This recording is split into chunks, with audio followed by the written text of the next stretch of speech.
Ici, vous voyez la mer Égée, le détroit des Dardanelles, la mer de Marmara, le détroit de Bosphore et la mer Noire. C'est un point stratégique crucial et c'est précisément là que s'est déroulée la bataille des Dardanelles entre février 1915 et janvier 1916, pendant la Première Guerre mondiale.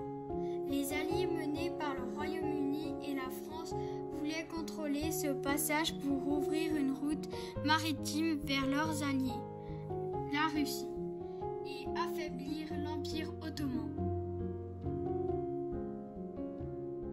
Sur cette vidéo, vous voyez deux navires allemands qui ont attaqué l'Algérie française. Ces bateaux poursuivis par des navires français et anglais ont trouvé refuge chez l'allié ottoman. Les Allemands ont offert ces bateaux en reconnaissance à l'Empire ottoman. Sur la carte, repérez la péninsule de Gallipoli juste à l'ouest du détroit. C'est là qu'après l'échec d'une attaque navale contre les forts et mines ottomans, les Alliés ont lancé une invasion terrestre en avril 1915, mais le terrain difficile à la défense ottomane ont transformé l'opération en une guerre de tranchées sanglante, coûtant plus de 250 000 vies des deux côtés. Le retrait final en janvier 1916 fut un échec stratégique pour la Triple Entente, poussée notamment par Winston Churchill, et un succès pour les Ottomans. Nous sommes ici à Portsmouth en Angleterre devant le HMS M33 qui est ici en cale sèche. Il fut fabriqué en 7 semaines, commandé le 15 mai 1915. Il fut lancé le 22 mai et arriva dans les Dardanelles en juillet 1915 grâce à un faible tirant d'eau. Il peut s'approcher de la côte et bombarder plus précisément. Il fut surnommé The Lucky Ship, le bateau chanceux, pour avoir survécu. Il fonctionnait à vapeur, c'est-à-dire avec du charbon et avec un petit équipage composé de 67 hommes et 5 officiers.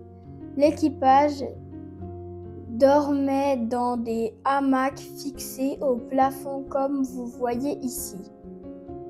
Il y a une certaine promiscuité sur ces bateaux. Ce même espace servait d'espace de repas.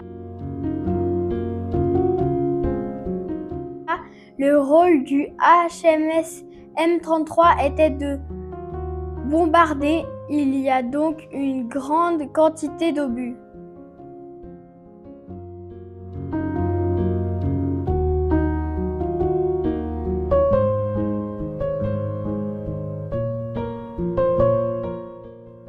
Pour les 4 officiers et le capitaine, il y avait des cabines.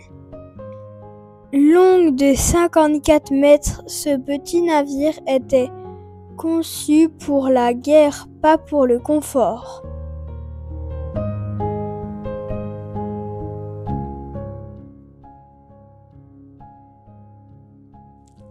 Voici la cabine du capitaine avec un portrait de George V qui était roi du Royaume-Uni en 1915. Il y a comme armement 2 canons de 6 pouces, soit 15 cm, un à l'avant, l'autre à l'arrière. Il pouvait tirer 7 obus par minute par canon. Avec une portée de 12 km, 2 mitrailleuses et un canon léger étaient aussi présents.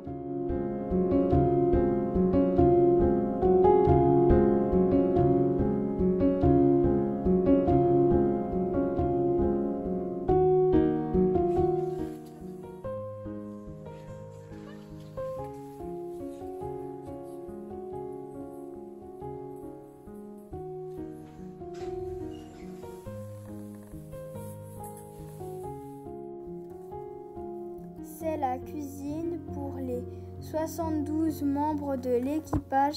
Elle est donc assez petite. On a un poêle à charbon. On y réchauffait l'eau pour le thé, mais aussi les ragoûts et les boîtes de conserve.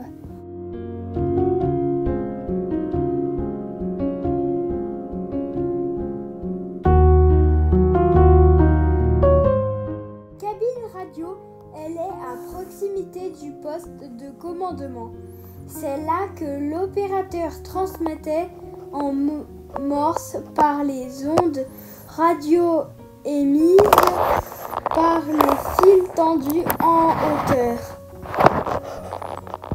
Le poste du barreur avec les drapeaux de sémaphore. Ce projecteur extérieur pouvait également servir à communiquer en morse.